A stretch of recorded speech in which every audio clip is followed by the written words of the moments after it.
Hey everybody, this is June from JuneOriginal.com, and I have a cool tutorial for you guys on how to upgrade your MacBook Pro. So recently my laptop, my 13-inch early 2011 MacBook Pro has been going a little bit too slow.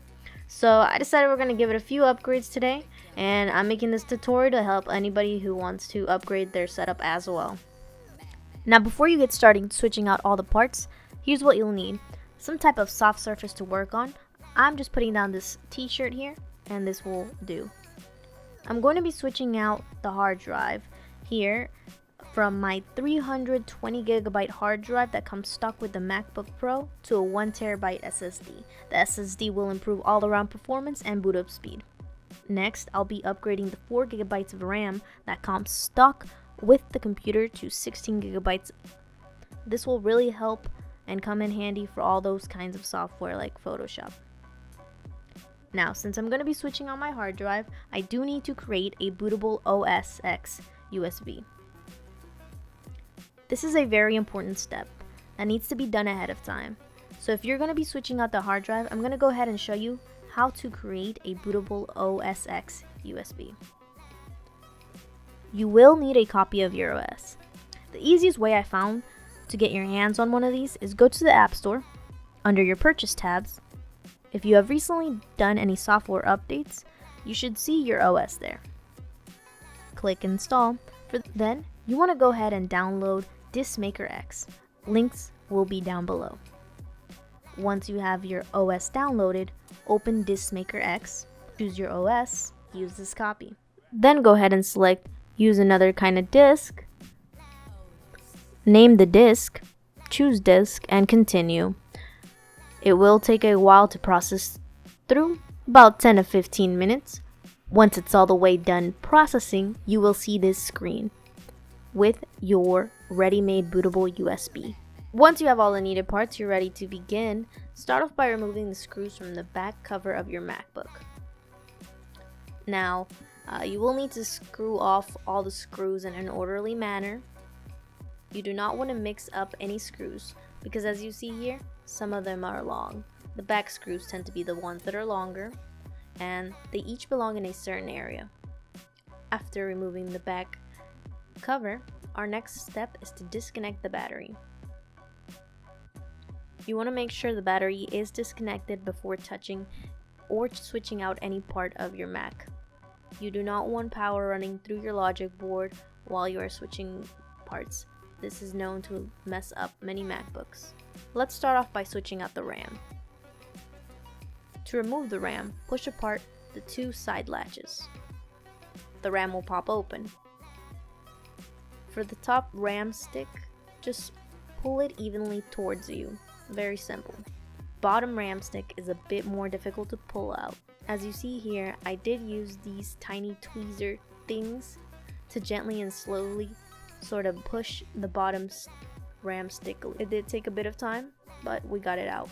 At this point, your RAM is now outdated and it won't be of much use to you later. Now, time to bring in the new 16GB of RAM. Now, even though this is a MacBook, you do not need to go out and purchase the overpriced Mac RAM. This ODC RAM works just as well and is also designed for Mac. As long as your RAM is the appropriate type and Mac compatible, it will work perfectly fine.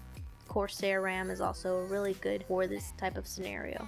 The RAM will fit very easily back into the spot. Make sure to not touch any of the gold pins. Once you have both sticks of RAM back in, all you have to do is push down on the RAM and you're done. It will pop itself into place. Next, we need to take out this hard drive in order to make room for our SSD. Begin by removing all the screws from the back of your hard drive. After you're done unscrewing every single screw, after you're done unscrewing the appropriate screws, you will see this plug.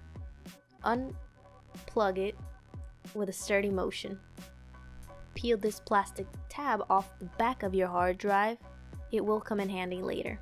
As a side note, I did go ahead and purchase this external hard drive enclosure. This will really help out if I ever want to use it as an external drive or as a backup. I'll also leave the link to this product below. so you can check it out. Now let's bring in that SSD. As you see here, I already went ahead and attached that plastic tab to the back of the SSD. It's just really good for whenever you need to switch it out, you can just pull it out from that plastic tab. Now screw your SSD drive back and you are done. Now let's plug the battery back up and close your MacBook.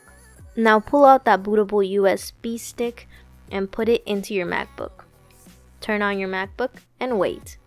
If you have done all steps correctly, you will now see the Apple logo, followed by the OS X utility screen. It will take a while to load all this. At this point, go to Disk Utility. Look for the new SSD. Go to Erase. We will need to format this disk in order to boot the OS properly. Make sure the format says macOS Extended Journal. Name it if you want to, then hit Erase. Then go back to the OS X utility screen. Hit Install OX. Hit Continue. Then agree. Select your SSD and continue. Now let your Mac do its thing. Once it's all said and done, you'll be able to boot back up into your normal OS. Alright, so that's pretty much it. You're done with the upgrade for your MacBook. I went ahead and did all the setup for the OS off camera, but it's all set. It works really well. No more lag, no more drag, and that's pretty much it. Hope you enjoyed this little quick video I did. Well, it wasn't that quick, but you get it. Leave a comment, like, subscribe, and have a great day. Thanks for watching. Bye.